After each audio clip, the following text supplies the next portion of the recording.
we aren't going to abort our children. So, men, you do need to step back up into the forefront, reclaim your voice, okay? These are your children. All right, now let's go on. Auntie Angie's Well, house. let me just say this too. I want to clarify that point because I agree with you. When I was talking about what when I have a right to speak, when it comes to my kids that I create, oh yeah, hell yeah, I have a right to speak. That's my baby too, and I agree with you on that. I'm talking about when it comes to like just every woman everywhere, right?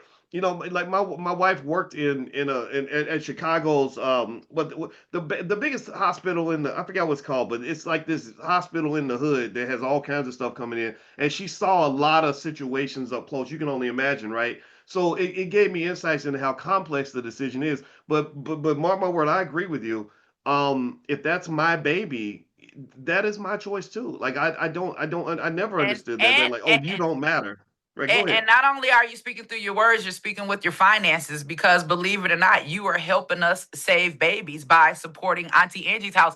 And these babies, you know what? They aren't yours, they aren't mine, but they're ours, okay? Because these babies are going to grow up. And we're not just saving one baby, we are saving entire bloodlines and generations. You have to realize these children are going to grow up to have children. My grandmother was raped. If abortion had been legal, my father would have been aborted, which means that I would have never made it. Not only would I have never made it, none of my children would have ever made it. So they came up with something so complex that not only does it wipe away that life in that moment, but it also wipes away an entire bloodline. And they wrapped it up and they sold it to us in freedom and liberation. Never in the history of civil rights have we ever been on the front line to say we want a right to terminate our children. This is nothing that we've ever advocated for. This is something that was handed to us on a plate by white liberals. And what happens is because we are so caught up in being free and being liberated that we don't even understand what it is that we are advocating for. Like me, I'm a woman, right? People say, oh, Angela, you're against women's rights. You're coming against a one. Hey, baby, you got to be born to become a woman, okay? No, I don't support the women's rights that terminate the women of tomorrow.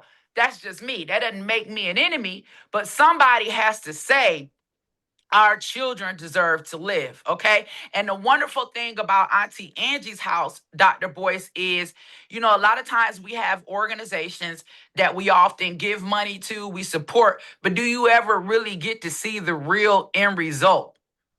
When babies are born at Auntie Angie's house, these are people. Okay, we are on the front line of Black Lives Matter, right? We don't show up after the police killed them and they already dead and ain't nothing we can do and everybody crying and protesting and begging for justice. We're on the front line, okay, to make sure that that life lives, that life survives, and we have all different type of scenarios from the women that we help and we support at Auntie Angie's house. It could be someone facing a crisis pregnancy. It could be a woman who's fleeing from a domestic violence situation that's pregnant.